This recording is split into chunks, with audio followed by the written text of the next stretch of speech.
you know? Like do the you damn remember, Daniel kid. How's he doing? Do you remember Lil Tay? Yeah, Lil Tay. Dude, do you know what happened to her? No. Okay, so sorry. Snapchat. I hope Terrio's doing well. He is. He's a rapper now. Oh, sick. Yeah. He's he's still like the same size, but he's like a Fuck it up, bigger version of himself because he's, grown up. But yeah. He's not the same age? Nah, man, nah. But no, okay, Lil Tay. You remember Lil Tay? Yeah. Lil Tay was wild. Yeah. I'm pretty sure you showed me Lil Tay because I don't remember. Like, it's possible. Yeah. Anyway, Lil Tay. Apparently her parents got into it about her and being famous and like how she was going viral. Yeah. And so she got she can't be viral. She can't make videos at all right now. Can't post on social media because her parents are in court.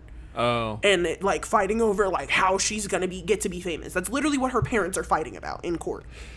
And it's right. But it's dude, that's one of those aspects of social media. It's okay, it's one thing when you're memeing yourself, but now people are memeing their kids and trying to get their kids to blow up. And it's your kid might enjoy it at the moment, but then I think about Britney Spears right now.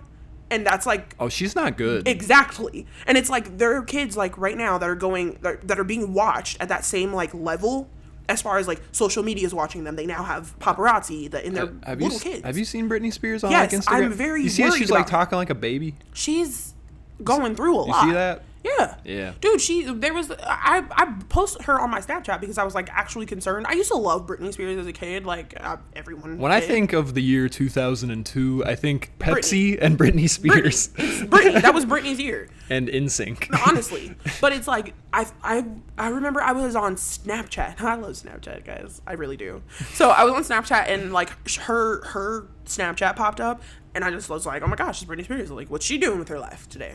And you were I was oh my gosh, is she okay? Mm. And it's she's probably not. And when I think about it, because I was talking about with social media, it's Britney was famous in a time where social media wasn't as prominent as it is. Mm-hmm. So it's she actually had people showing up at her house to find out what she was doing in a day. And people do that to Jake Paul even still now, but they do, but it's it's different. And I say that because when you go from being the actual full media is actually focused on you versus now it's just social media. Yeah. When you're more familiar with the real world, Britney was, I'm sure that is a really hard concept or there's something I know that, I don't know, I feel that would mess me up psychologically to go from having the level of attention and having to worry about everyone worrying about my every move to now if I want people to know what I'm doing, I have to record myself or I have to show people what I'm doing or make myself relevant. And it's to the point where it's what she once knew is no longer the real world. Yeah, I get sad sometimes when I think about people who I was a really big fan of and they were relatively on top of the world, but just because of the long-term marketability of what they do, the latter half of their life will be kind of mundane. For instance, the band Passion Pit. Passion Pit was my third favorite musician in high school. I still love them a lot.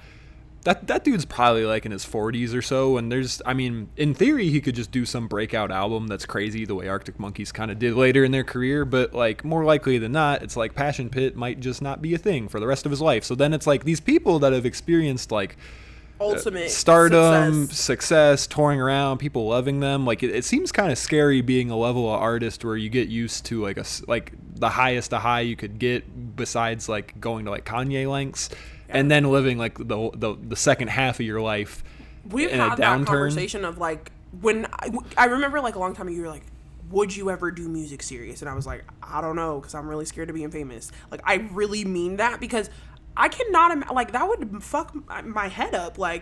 You have to go from literally everyone being concerned and worried and focused about your level of success and the maintenance of it, and then the transition to what if I don't want to continue doing this, or what if it doesn't continue, people don't continue to care, which most of the time people don't continue to care because it's a phase. I think that's why you just really genuinely have to do things for yourself and just not really care about comments or perception or this or that, because it's in theory, you can be like a Lady Gaga type, but then also be completely out of the loop of what people say about you. Like Joe Rogan is like a perfect example. Like he's like the biggest media conglomerate in existence, but he also like doesn't really pay attention to comments or anything, and he literally just does things because he wants to do them. And that seems like Kanye and Donald Trump both are two people who are like at the height of what they wanted to do, but they also are way too aware of what people think of them. Exactly. And Kanye seems sadly beholden to what people think of him, and it's so unfortunate. It's so unfortunate. And